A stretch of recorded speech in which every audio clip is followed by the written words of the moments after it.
Bonjour à tous. Alors, aujourd'hui, nous allons faire un très joli bouquet dans des coloris de jaune avec des jonquilles, des roses jaunes ravissantes qui viennent de l'Équateur, de l'orchidée, Phalaenopsis, ravissante orchidée, Craspedia, ça aussi c'est une fleur qu'on trouve facilement chez les fleuristes, pas cher, Renoncule. Pour faire ce bouquet, vous allez prendre votre botte de jonquilles. Vous allez enlever la ficelle, bien sûr, et vous allez la poser à plat. Surtout pour ce bouquet, il faut garder absolument les feuilles. Ça, c'est très important. Vous reprenez une deuxième botte. Il faut savoir, par botte, en principe, vous avez 10 tiges. Vous remettez à plat. Après, regardez, vous prenez une rose, vous la mettez à plat. Vous reprenez une rose, vous la mettez à plat. Donc, n'oubliez pas les renoncules. Hein. Regardez, vous prenez, faites ça. Vous les posez, il n'y a pas plus simple. Voilà. On a mis les fleurs jaunes, d'accord, les roses jaunes qui sont d'un autre coloris. Ensuite, on continue avec ces jonquilles. Surtout, n'oubliez pas les feuilles. Ça, j'insiste là-dessus.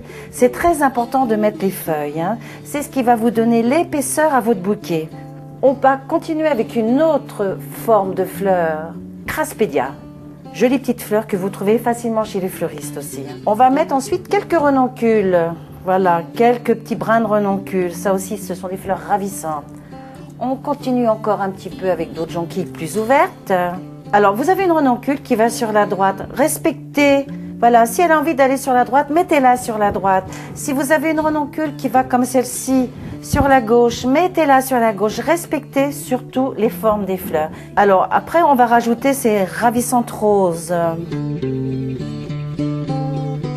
Alors, une fois qu'on a bien placé ces fleurs, qu'on a bien regardé que toutes les fleurs étaient là côte à côte, on va couper d'une manière très régulière, un peu court à mon avis par rapport au vase.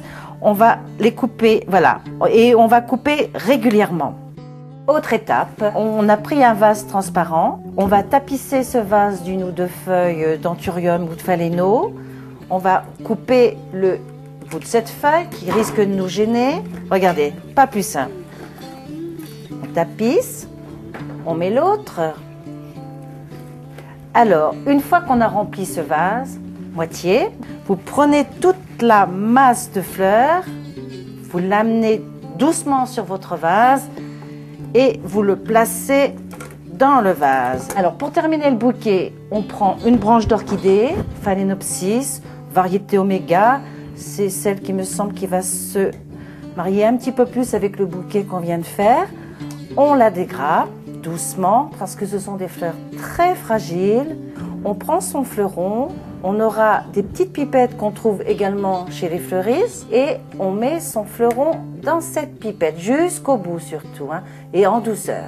Alors après avoir mis ces fleurons dans ces pipettes qu'on a remplies d'eau bien sûr, on pose nos fleurons doucement comme ça à l'intérieur du bouquet bien sûr.